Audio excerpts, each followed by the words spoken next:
Colleen, welcome aboard to the show. So happy to have you here. Yeah, thank you. Happy to be here. I love the format, which is no format.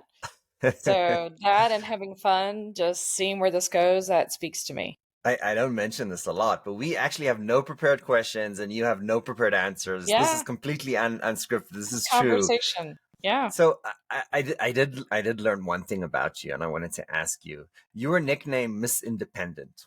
Yeah, well, my mom always called me Miss Independent. She said 4th of July was for me. Right. Um, Absolutely made a holiday for me because I always wanted to do it on my own, whatever it was. And it always felt really natural until now I have a daughter who's very much like me. She's 14, and This even is at a what we call younger, payback time, right? Is that where you're yeah, going I with guess this? so, but it's more like it's kind of cool. But at the same time, like she'll just go in, and she's been doing this since she was 10, just goes in the kitchen and starts cooking or getting baking things or but then I had to also do a reality check, especially when she was younger, like, wait, you're just a kid. Like I don't want you in there cooking by yourself or right. So it was somewhat of a reality check with my own, let's say, independence at a young age. But overall, that's what it means. Really been autonomous. And I guess people that aren't wild about my personality might say I'm stubborn. Other people might call it persistent or determined, right? I guess it just depends on your experience of me or one's experience of me. But I definitely have this sense about me that it's strong intuition, and I tend to have a strong sense of what I should be doing, and I do it regardless of the naysayers. And so that probably showed itself really early in why I got called Miss Independence or Miss Independent.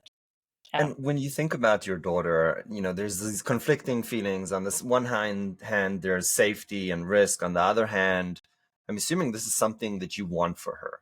Tell me more I, about that. I love that. Yeah. What I love about it is, I mean, I've been working on myself a long time, Mm. right? And I'm just in the last few years getting to the place where I feel like I not only know who I am, but I'm really proud of it. And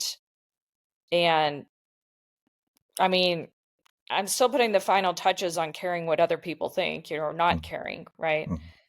Um, but while on the one hand, I do see my daughter worried about being cool at school, right? For sure. Like she'll spend ages getting ready in the morning, but she also said that's to not be bullied. Don't get me started. Oh, that's Yeah. fair. Yeah. But also, when she's around me, and thankfully, I hope that that's because she feels safe with me, and I would say as a coach that that's probably true. Uh, she knows who she is. She knows what she wants to do. She knows when. She knows how, and it's just it's a big source of pride for me because I wanted to raise her differently than I was raised. And I see that and what that has meant for me was really honoring.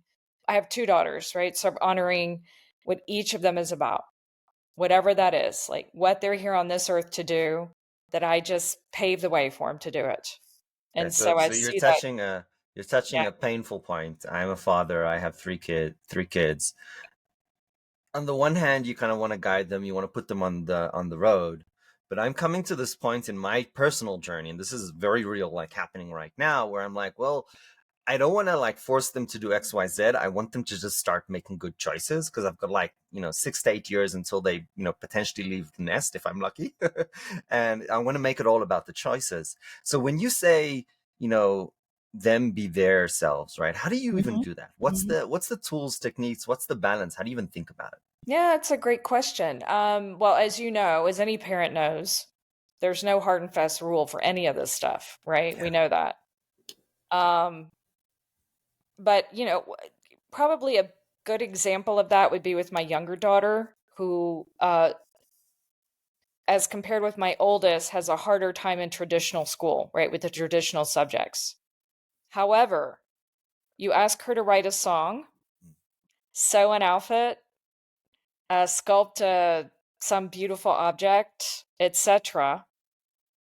She'd blow your mind, especially for the age she is, right? And what I've always said to her is I honor her pursuing any kind of art she wants to. I would like her to take at least just some economics just for her own knowing how money works and so she can take care of herself, but not that she has to major in business, just have some of that practical. But that I support her having whatever because she'll come back and say at times, "Well, my dad wants me to do be a lawyer because I'll make more money." And I'll say, "Well, that's great if you want to do that, and that's something really interesting for you, but not because you feel like you have to." So that's one example, right? Is always letting them know, like, "Look, you're here to do something good for the world. I know it, and my job is to help you figure that out and help you get there." Um, I'll use your words against you, and this is yeah. evil. Okay, You go said, for it. you Sounds like one of said, my kids, by the way, using my words against me. God, I love it. I love it when they do that. Um, Going through hard times makes us stronger. How do you balance that, letting people do what then, when I say people, I mean little people, kids. Yeah. How do you Yeah. balance this idea of you want to kind of force your kids to get stronger through doing things that they're uncomfortable with, that they're difficult, so they can know, and this is me speaking here, so they Mhm. can know that they can do it. So they can have the Yeah. confidence to know that they can do it and Yeah. not just give up. But on the other hand, you also want to let them flourish in the things that they love. How do you balance those two Yeah, things? well, that is that's really current for me too. So my youngest just started middle school, and she started a really good middle school. Um, and I say that because she was really proud about getting in. She was offered the Mm, place right nice. away during the interview we had. Where and last year in the last she went to a school where she had almost no homework. Even though we would ask them, please give her homework. It's going to be too big of a transition next year. Yeah. And well, I live in France, so sorry, sometimes French words come out, but you would say effectivement, like effectively. It's been a very difficult transition for her, right? Very difficult. And what what I've said to her is I know it's really hard right now, and you are just I talk about the comfort zone. I'm a coach, I can't help it. Some of my tools come back in here. And I say, we need to get this stuff down into your comfort zone, this way of studying, this workload, this routine. You come home, you have a small break, you get going, right? And it will get easier. You just need to go through this. And I said, today, for example, she stayed home, not with, well, we're not, we don't live together. Her father and I, you probably picked that up. But she called me at noon that she had stayed home because she didn't feel well in the morning. Um, and then she said, should I go to school? I'm a little bit better. Should I go to school this afternoon? And I said, well, yeah, because even if ideally you would sit in front of the TV all day in part of your mind, it's going to be less stressful later to go ahead and hear the material now. Right. And so those are some of the conversations we have. Now she's 11. Again, she prefers art any day over math or French grammar or English grammar or any of that stuff. But she, I think she's trusting because then when you were saying, yeah, I let her have a break. When she's done her work, she can go crash and watch her Netflix because she stretched herself quite a bit. Yeah. But it's again, it shifts every day. That was my cat going crazy here. It shifts every day and it means something different each day, right? I absolutely love what you said. I don't know if the audience picked up on it, but you said bringing it into her comfort zone. I mean, the way for me to say that would be to push them out of their comfort zone. But where Mhm. you're saying, I just love the positive aspect of it. You're bringing the things that you're Yeah. uncomfortable with into your comfort zone. I thought it was just so Oh, beautiful. thank you. Yeah. What I guess what that's is how I have to talk myself into some things I don't want to do too, right? Like the more I do them, the easier they will get. Yes, Yeah. yes. I've never heard it put just that way. Yeah. Well, thank you for reframing that for me, for putting that up for me. I didn't realize. When Yeah. there's another thing that you talk about, which I think is incredibly relevant to what we're talking about now, is this idea of limiting beliefs. Yep. Can you give us some examples and share with us, whether with the kids or kind of in your professional life, what does that look like? Well, right now, I can tell you what's current for me to speak about myself is like big financial success happens for other people, but not for me. for example. Like, oh, so and so can get hundreds of likes, but not me. Like these are all limiting, right? It could be I'll never meet someone that is truly a match for me, right? Have too high standards, or I'm too difficult, or something like that. Um, so anytime that I'm already, and I'm doing a lot, it's funny you asked that question. It's almost like you're really intuitive too, Ari, because I am currently doing a lot of research and listening to podcasts and audiobooks around our thinking, Mm. and how it literally, we know that it's a science now. It's not woo woo, it's science, but literally we create our world through our thoughts. And it's been a period where I am alone a lot by circumstances. And that's given me a lot of megaphone into my brain. Like, hello, what do I tell myself on a daily basis? And it's getting much better, because I will say I had one of those moments right when COVID started. And in France, I'm telling you, it was like you could hear a pin drop, because we were Mm. not allowed to go Yeah. out, only 1 hour a day, one person at a time. And there I really had the amphitheater of what was going on in my head. And it was a lot of either catastrophizing or shooting on myself, right? Shaming or fear. It's gotten a lot better, but I love your question, because it's true that there are still thoughts that will come up and be really limiting, right? And how do I know when they're limiting? Usually because in my body feels more stressed than when they're not. Somewhere in my body I feel tension when I think them. I, I'll just give you a small compliment here that the thread that is coming across a lot of things that you're saying is this sense of self-awareness that you've built for yourself. And I will argue separately, because I have a question here, that that is a superpower. So I'll just Ah, say thank that you. that is an incredibly, Yeah, incredibly thank you. important characteristic, which I Thank you. deeply appreciate. What is the, now going back to my thread, Okay. um, what is the common thread throughout all of these limiting thoughts? Is there something that you're basically saying the same thing to Mhm. yourself? What is that? And I'm going on a little bit of a fishing expedition here. Yeah, that's fine. You can. Um, Well, all of my thoughts, I believe, and I tie so many things back to Abraham Maslow's hierarchy of needs, right? And in particular, the first three level, or conflating the first two. And so then they become one level, and then two and three. So in other words, safety and health is level one, level two, love and belonging, and level three, recognition and self-esteem. And for me, the biggest one is level two. So my stinking thinking, if you will, or limiting beliefs, as you call them, most of mine have to do with, Colleen, you're not good enough anyway. You're not going to get loved anyway, so don't even try, basically, right? Because that whole love thing and belonging thing has been such a big theme for me in my life. So that's what it is for me. But I would say for most humans, we can all usually bring them back to one of the three, right? Because in the same vein, if we were to log our triggers, the things that really set us off, and then categorize them, for most of us, we can also bring it back to one of the three. And for me, it's always level two. So, and I want to give you now a compliment. I've never thought about that with stinking thinking.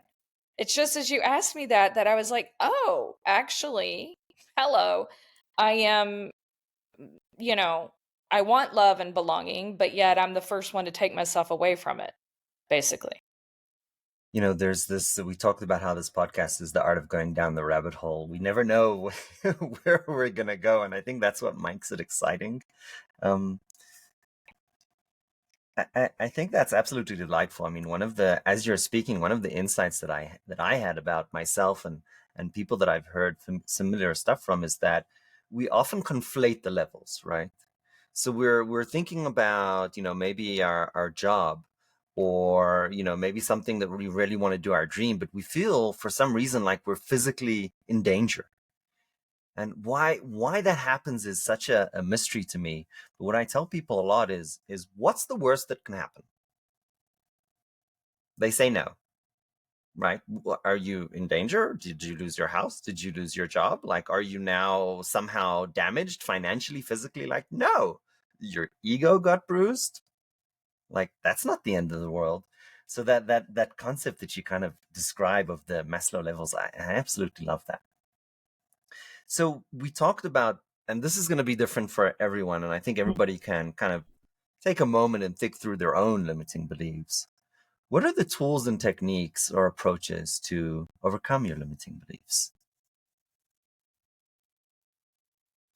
Well, the first thing I think you called it out is awareness, right? Um, but I would say awareness in two things. One, there's something in my life not working. Something. It can be huge, like a relationship that's important to me. It could be tiny, like, ooh, I just snapped at my kids. What's going on? I mean, I don't mean it's tiny to snap at your kids. I mean, if it were a pattern, that'd be a big deal. But if it was like a one-off, we all have bad days. That's what I Yeah, mean. absolutely. Um, but something's not working, right? Regardless of the degree. So that's the first awareness. Like, I would like it to be different. And given that there's only one thing on this planet I can for sure have control over, which is this one here.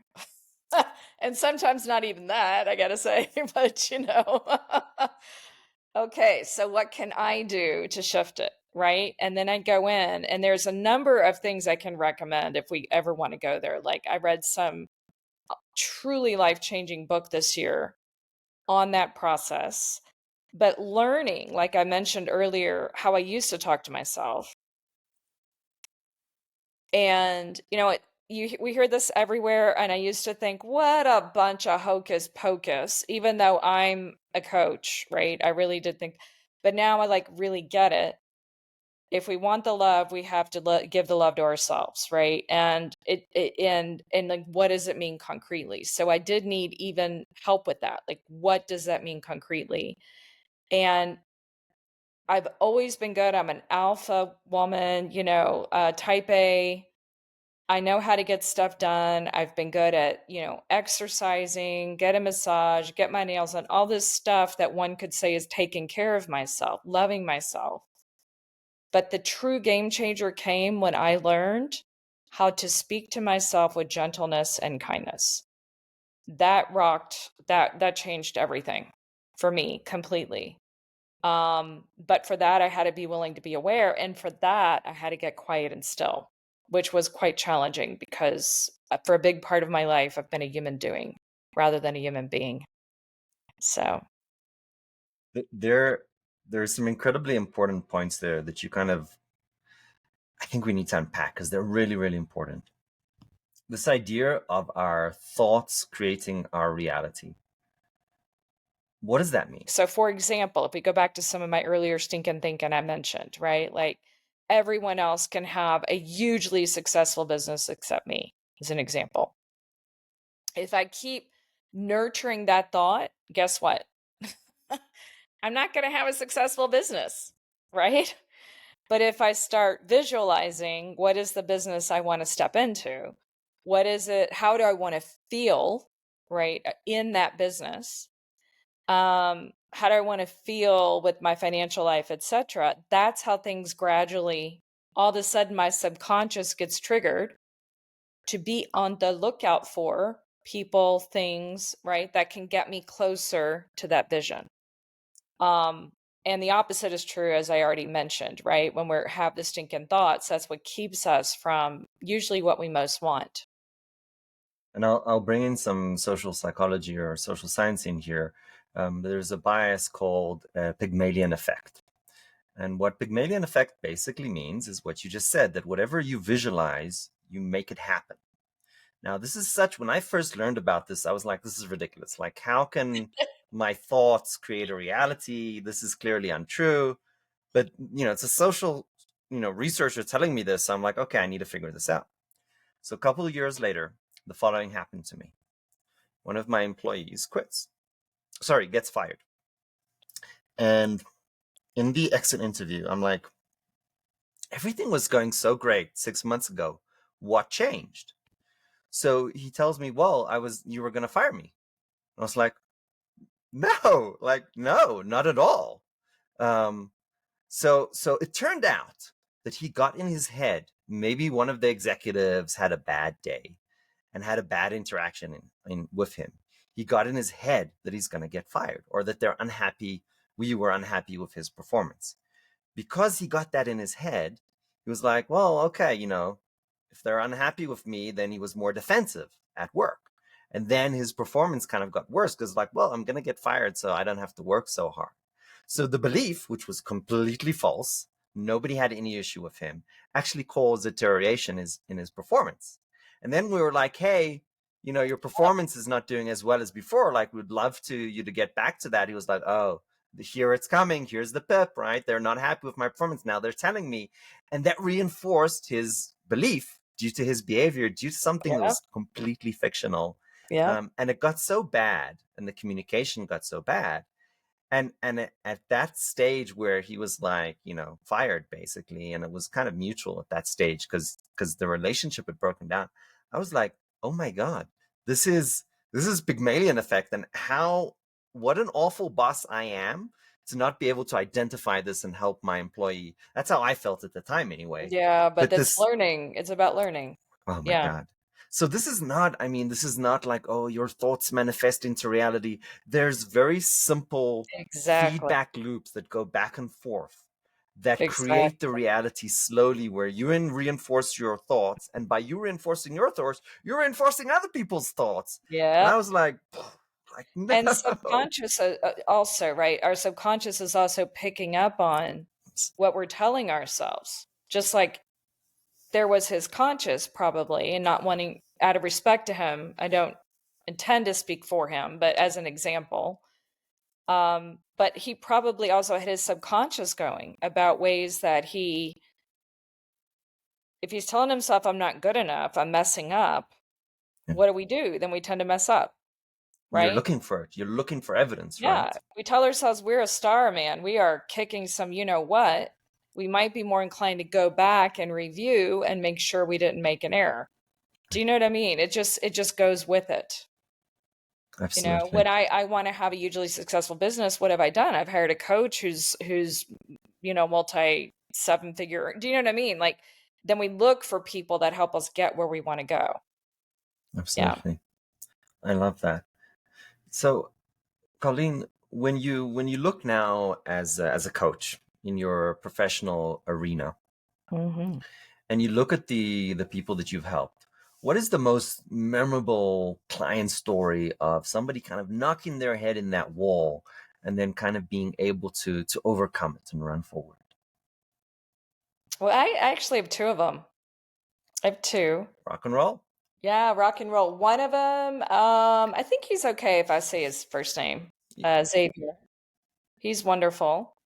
And, as with, it's funny because I tend to attract, let me just say this, I tend to attract either people who are already deep and know it, Mm. or people that don't yet realize that they're intuitive and deep, they're connected, but they're kind of fighting it or unaware, but yet there's a curiosity, right? And he was in the latter case. And a lot of this whole thing, what I just said, what we talked about with thoughts, creating reality, he thought I was in woo woo land. But because he knows I'm highly credible, given where I went to school, given some of my clients, etc., he's like, well, okay, I guess I'll listen a little bit. Like, this girl's a little bit weird. And keep me honest, it was, if I remember my research right, you went to INSEAD, right? I do. I've INSEAD and also HEC Paris. And then, one of my big clients is McKinsey, and they've been that for years. So Yeah, I we, am a big fan of INSEAD. I wanted to go there. I ended up going to U oh, Chicago, but that was like one of my. Chicago is not nothing to sneeze at there. That's for Yeah, sure. sure, Yeah. but no, Yeah. there's so many wonderful programs that INSEAD does that I was Yeah. like, oh my They're God, very, this it's is. so international. That's what I love about it. It's Yes, truly yes. global. But sorry, Yeah. I completely No worries. interrupted there. No Go back to worries. your story. No worries. But he's a Frenchman who at the time was living in Switzerland. Mm. His partner, Swiss. But Xavier, all he wanted to do was go to New York. And Mm. he would bring this up in the coaching, but say, "Oh, it's just a pipe dream, Mm. it's never going to happen." His partner, they weren't married, and it's like, how's this going to happen? And then the conversation led to the next where he's like, okay, I finally, he put the offer in at work, or like, said, make it clear he wanted this. And meanwhile, we had talked about what can he be doing meanwhile to show the universe he means business. And already he's like, oh, that's a little word. But it came out that, oh, by the way, he was collecting clutter. And Mm. he's like, I can't bring all this with me to New York. So why don't I start getting rid of it? He didn't know yet that he would be going to New York. He didn't know this, but it was a dream of his. So he every week had this ritual where he would do that. He knew he'd need his driver's license. He didn't have it in Switzerland. So he decided to get his license because he knew it would make life easier when he got to New York. Again, he had no formal offer to go to New York. Well, now he's been in New York like 3 years, and I saw him when I was there last year, and I mean, thrilled, right? So that's one story, and What was he the as a yeah. follow up? What was the serendipity or the luck or the what made it actually click and happen? Well, I think we'd have to ask him out of Mm. respect, Fair right? enough. So I wouldn't wanna speak for him, but he did say it's the fact that, I mean, I was so positive, like sure about it. Like he just had and I had a similar example in my own life when I was living in Raleigh actually and wanted to get back to France and started that process of just cleaning out the house, right? Like every week we'd spend at least an hour, and that this is the way. And I also sent him some quote proof of what I was talking to you about with thoughts, and and because he wanted to go to New York, but he hadn't even asked at work. And I'm like, well, then the answer is for sure not going to work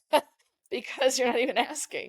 So, I think it happened to be with just some of the testimonials I brought forward. And then he's like, what the heck? I have no other reason not to try it.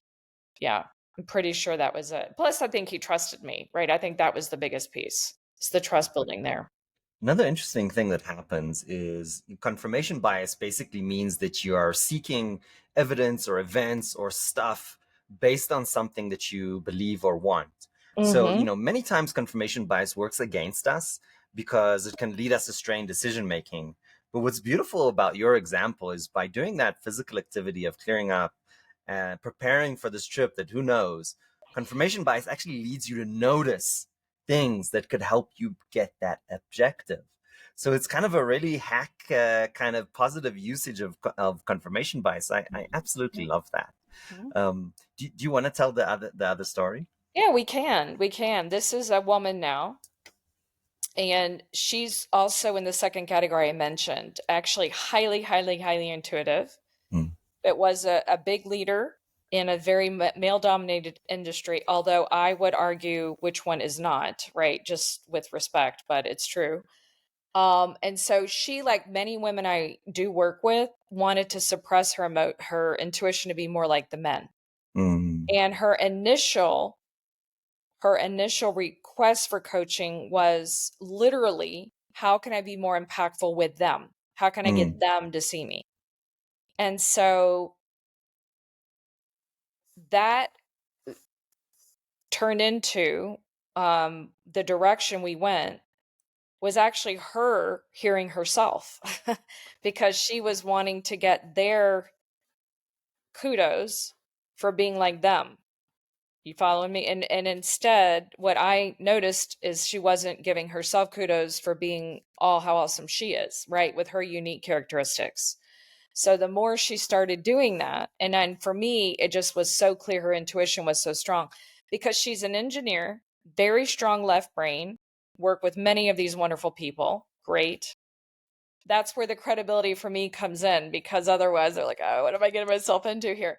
But I would say, why did you choose me? Not in a bad way. Like she was never arguing, but say, hey, you chose me for a reason. If you think I'm woo woo, fair enough, but you chose me. So why'd you choose me?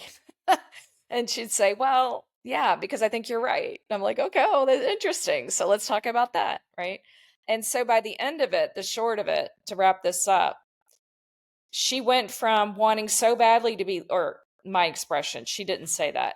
I observed in her that she wanted to be validated by this system, which once she got clear what her own values are, what her own truth was, she actually didn't even like the system. She found it toxic and dysfunctional, ended up leaving and starting her own business, right?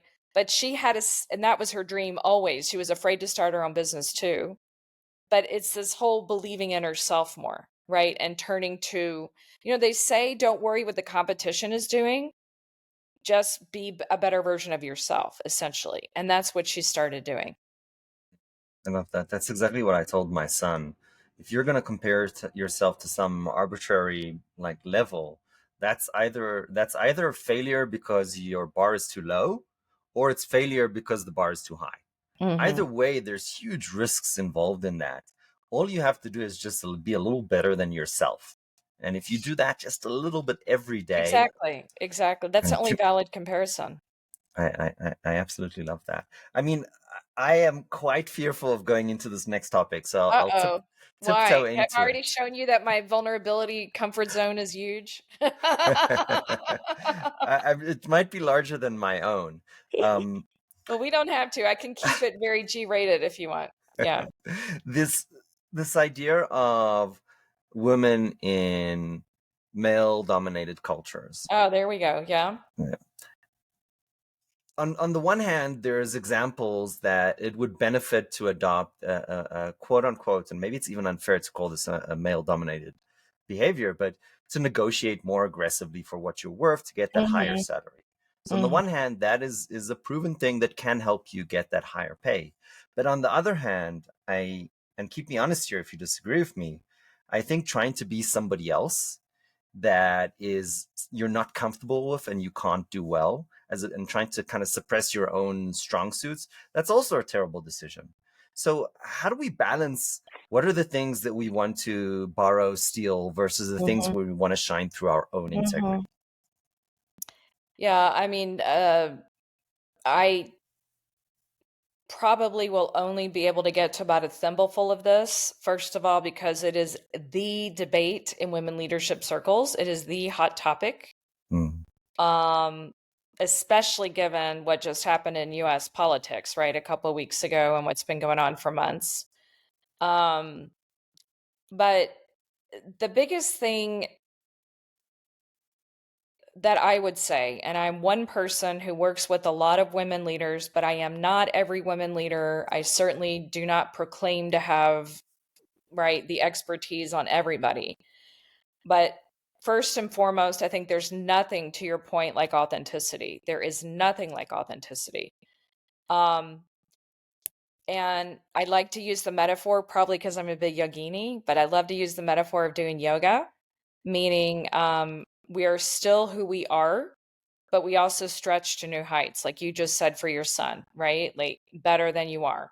So if we take the example of being empathic, because this has come up a lot in some, I'll use two examples here. One is being empathetic, and the other is self advocacy, because those are some big things that come up for women.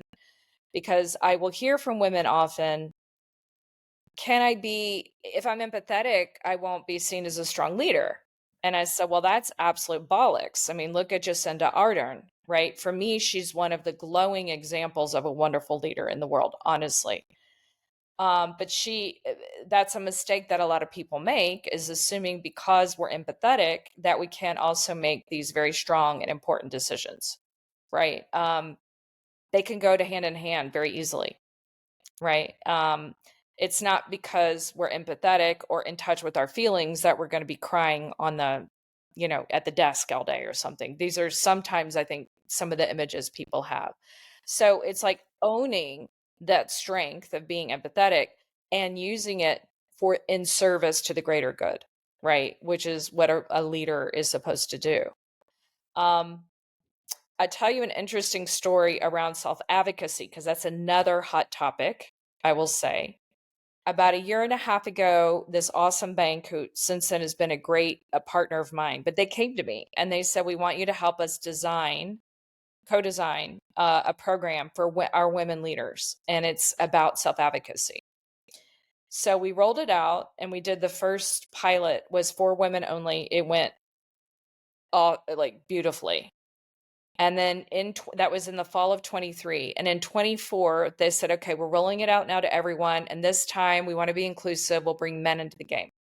But they were really hesitant because they thought men don't have this issue too. Which, by the way, I hear a lot of people say senior leaders don't have such and such problem and men don't have such and such. And I'm like, guys, I'm promising you they have it too. I also coach men, I can promise you. And so what's the number one thing really stopping us from clearly advocating for ourselves? Because that's a big piece that women are missing, right? And there's different ways to do that. There is in the salary negotiation, like you said, but there's also in being visible, right? There's making sure to have sponsors. There's making sure to have mentors. There always we advocate for ourselves. The number one thing is our mindset. It's not actually how to do it. It's, do I deserve it? Do I look like a you know what if I do it? It's the fear, the limit, the stinking thinking that can block us, right? And so, if I were summarizing, therefore, my answer to your question in a very short, concise manner, I would say the answer is to be fully who you are, sticking to higher level values, period. Like it's really not about what gender we are. Now, what's going to happen in different systems or different societies? Now that's a different thing, right? There's a whole systemic thing going on with women in leaders. Not always, right? Not always, and I think it depends on the generation as well. But it's not because we fully step up to who we are necessarily that everybody else is going to follow suit. We have to be ready for that too. Colleen, we have only one scripted question in this show, and it's the One following. scripted question. One Okay, scripted question. let's do it. And this is a difficult question, but we ask it to all our guests. Okay. If you had to go back to 20-something-year-old Colleen, Yeah. what would you advise her? Mm. You know, I would advise her that she's already enough.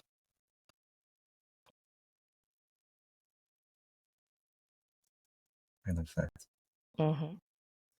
Colleen, thank you so much for coming on the show Thank today. I you. appreciate you. Thank you.